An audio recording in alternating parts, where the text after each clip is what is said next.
Peak value, form factor, peak factor, ये सब पढ़ा था।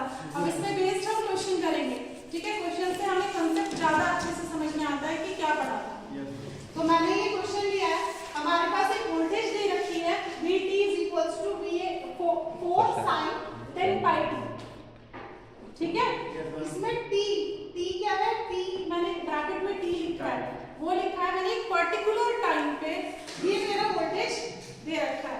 और हमें क्या निकालना है, amplitude, average value, frequency, time period, RMS value, form factor और पीक फैक्टर। तो इसके लिए सबसे पहले मैं क्या करूंगी, सबसे पहले जो स्टैंडर्ड वैल्यू है, इंस्टेंटेनियस वैल्यू का जो स्टैंडर्ड वैल्यू होता है वो मैं लिख दूंगी। वो क्या होता है, Vt = Vm sin omega t, हाँ ठीक है।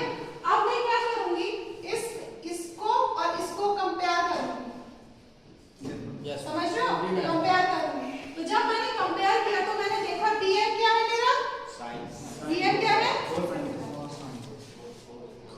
क्या दे रखा है मेरे पे, Vm = 4 sin 10 pi t, ठीक है। तो यहाँ से Vm क्या मिल गया मेरे को, Vm क्या मिल गया 4। जब मैंने इन दोनों को कंपेयर किया, इन दोनों को देखा एक साथ, तो Vm क्या मिल गया 4 मिल गया, हाँ। ओमेगा क्या मिल गया यहाँ से 10 pi। तो हमारे पे क्या मिल गया, Vm क्या है मेरा, Vm क्या है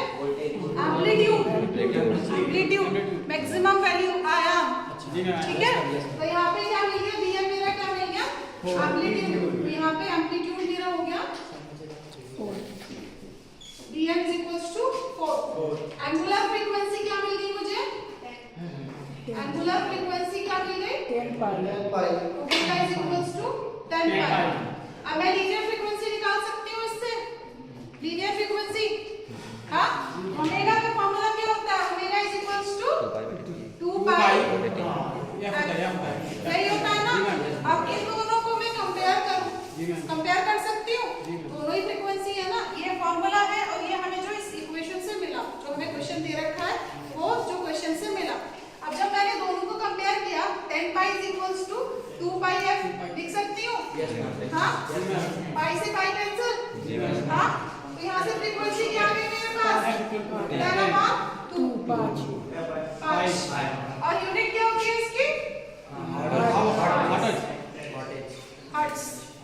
आगे फ्रीक्वेंसी, अब मैं टाइम पीरियड निकाल सकती हूँ।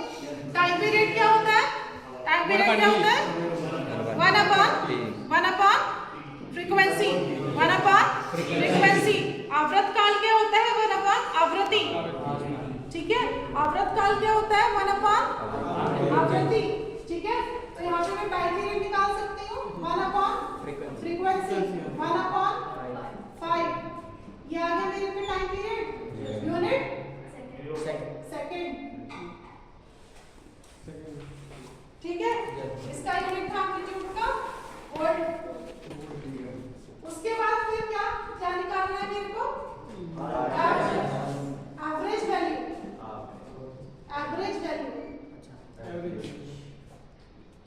तो एवरेज वैल्यू मेरी क्या होती है, V average = 2Vm/pi, यही होती है।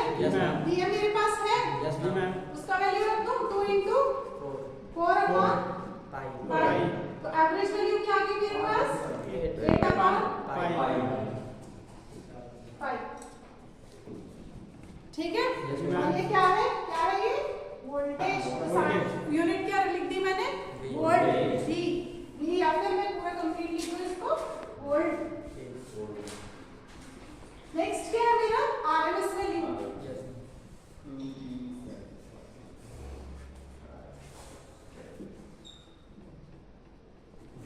आरएमएस वैल्यू का फॉर्मूला क्या होता है, आरएमएस वैल्यू का फॉर्मूला क्या होता है Vm/√2,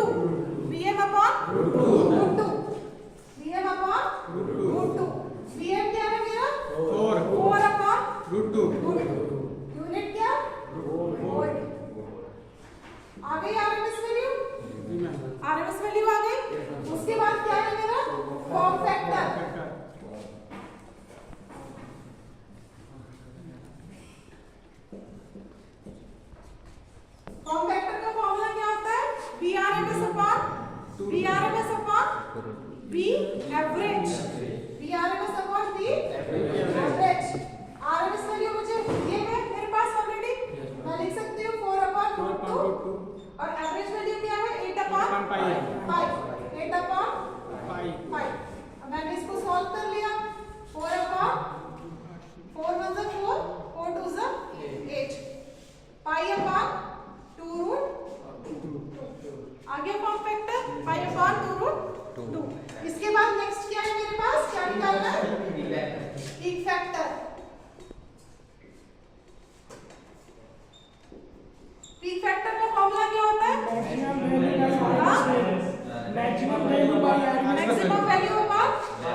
पीक फैक्टर क्या आ गया मेरा